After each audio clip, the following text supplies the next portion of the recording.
కుంభస్థలాన్ని. దానికి తగ్గట్టు home ministry move వచ్చింది అక్కడి నుంచి టీటీడీ విషయంలో. టీటీడీ మూవ్ వచ్చింది. కర్మ గాలి అది మళ్ళీ పవన్ కళ్యాణ్ గారు లాబింగ్తోనే ఆగింది. ఒకరు కాకపోతే ఫస్ట్ టైం మూర్తి గారు చెప్పారు సానా దినాలు యాదవ్ ఉన్నట్టు. సానా దినాలు యాదించుకున్న 6 పణాలు పోయి సానా దినాలు 80 సంవత్సరాల లెగసీలో ఇప్పటిదాకా కేంద్ర ప్రభుత్వం ఇన్వాల్వ్మెంట్ కూడా సానా దినాలు యాదించుకునేలా వచ్చింది.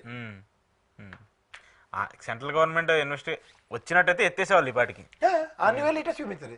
ఈ టీటీడీ చైర్మన్ కొంప ముంచారు సార్ అయితే నేను ఎత్తిపోతల పథకమే. ఓకే, జస్ట్ మిస్ అవి సంచేత మనం ఏదో అనుకుంటున్నట్టు ఈ నితీష్ కుమార్ మణిపూర్లో గెలికాడు, అయితే ఢిల్లీని మనం దావోస్ వేదికగా లోకేష్ గారిని ముఖ్యమంత్రి పదవి కోసం ఒక పాచికేసం పీలర్ల కోసం అన్నట్టుగా చంద్రబాబు గారు రాజకీయం మొదలెడితే మీ ఏజ్కి ఈక్వలెంట్ ఏజ్తోనే ప్రధానమంత్రి స్థాయిలో 3వ సారి వెళ్ళిన ఆయన, మీలాగే ముఖ్యమంత్రి కూడా చేసి ప్రధానమంత్రి అయిన నరేంద్ర మోడీ కూడా పాచికలు రెడీగానే ఉన్నాయి.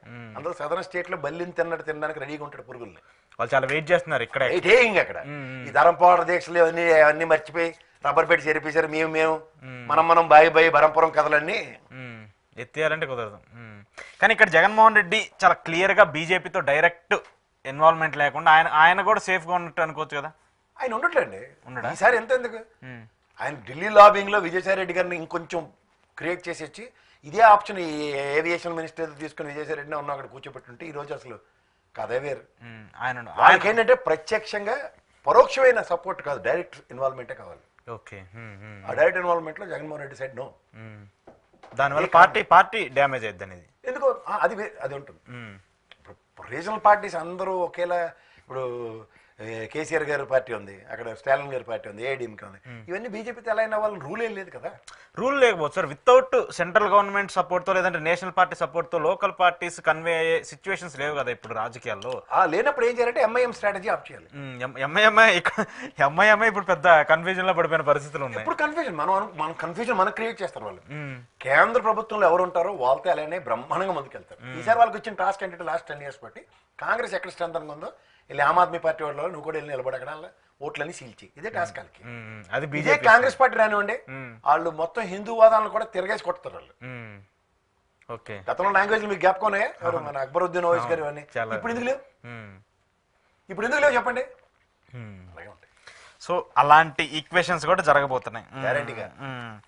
కంక్లూడ్ చేస్తే ఒక పాయింట్ చెప్పండి ప్రసాద్ గారు. ఇప్పుడు ఏపీలో ఐఏఎస్లు ఐపీఎస్లకు సంబంధించిన బదిలీలు ఎక్కువ జరుగుతున్నాయి.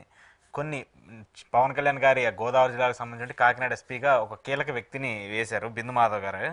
సో ఆయన ఎలక్షన్ కమిషన్ సస్పెండ్ చేసి అప్పుడు టీడీపీకి సపోర్ట్ చేస్తున్నారని చెప్పేసి గట్టిగా మాట్లాడిన వ్యక్తిని, దట్టు లోకేష్కి చాలా పాజిటివ్గా ఉన్నటువంటి వ్యక్తిగా అప్పుడు ఎలక్షన్స్ హియరింగ్లో కూడా మాట్లాడండి. ఇప్పుడు ఎందుకు పవన్ కళ్యాణ్ నియోజకవర్గం పిఠాపురం ఉన్నటువంటి కాకినాడకి రీప్లేస్ చేశారు? నేను చాలా మంది మాట్లాడుతూ వచ్చారు వైసీపీ పవన్ కళ్యాణ్ దమ్ముంటే ఆయన నియోజకవర్గానికి సంబంధించిన ఒక సీఐనైనా మార్చమనండి అని. వాళ్ళు మాట్లాడుకుంటున్నారు కదా, అది నాకు సంబంధం అండి. కానీ ఇక్కడ మీకు నేను చెప్తున్నాను కదా, అడ్మినిస్ట్రేషన్ ఆ రోజు సజ్జల గారిని ఎలా ఆడిపోసుకున్నారు, ఇప్పుడు ఈ రోజు లోకేష్ గారు అదే రోల్ ప్లే చేస్తారు.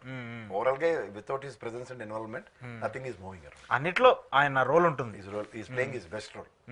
There is no second thought in it. Okay, so మీ మూవ్ ప్రకారం ఖచ్చితంగా ఏపీలో ఒక బ్లాస్ట్ జరగబోతుంది.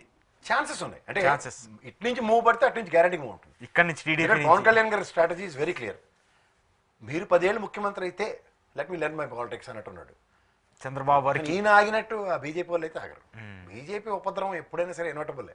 మీరు చెప్పారు ధృతరాష్ట్ర కౌగిలి, ఇరుక్కుపోయారు, ఇద్దరు ఇరుక్కుపోయారు. ఈయన బయటికి రాలేడు, ఆయన బయటికి రాలేడు. చూద్దాం sir. Thank you very much Prasad గారు. ఇది ప్రసాద్ గారితో ఈరోజు స్పెషల్ ఇంటర్వ్యూ. చూస్తూనే ఉండండి ప్రజా చైతన్యం.